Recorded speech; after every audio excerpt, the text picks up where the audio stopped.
I can help with the why reach and frequency is important, at least from the buy side. From the buy side, right? This really comes from traditional TV, where where you have Nielsen measuring demographics of audiences based on a panel of users that are in the demo, right? Where the demo is male, age 18 to 34, because, or some slice of demographic like that, because they've been able to model, a buyer, a marketer has been able to model that those types of customers are the ones to reach to be able to buy their product.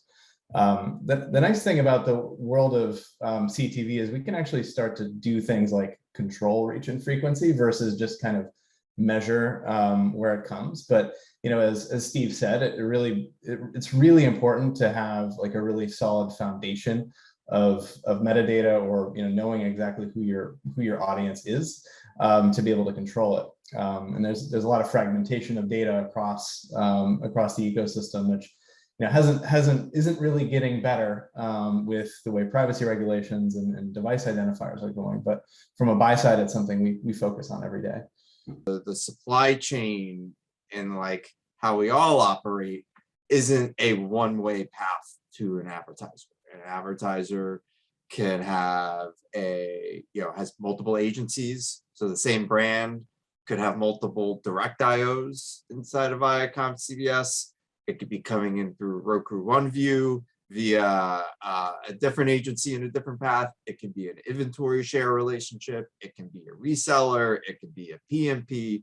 You name it, one brand can show up 50 different ways inside your ad server. So understanding this ad, this brand, and being able to control that experience just for that one session on that one user is extremely difficult, because there isn't a common set of scaled metadata in use today to help with decision.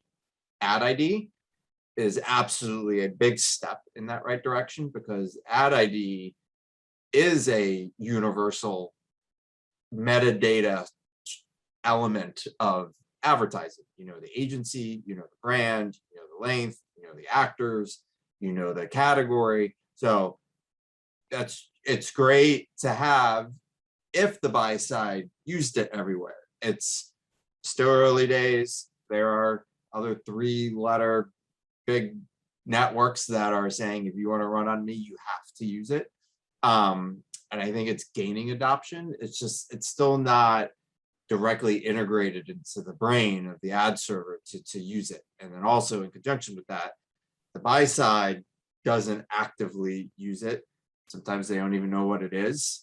Again, this is a very linear heavy construct that we're trying to put into digital. It's been part of ads for years, still not taking off. So, that I only need to see a bear wiping his butt once an episode. It's one of my favorite examples.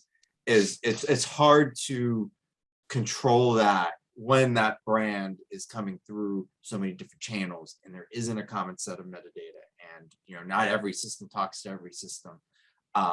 It's a challenge, and we're all consumers of streaming in one way or another, and we all see it, and we all need to work together to improve it.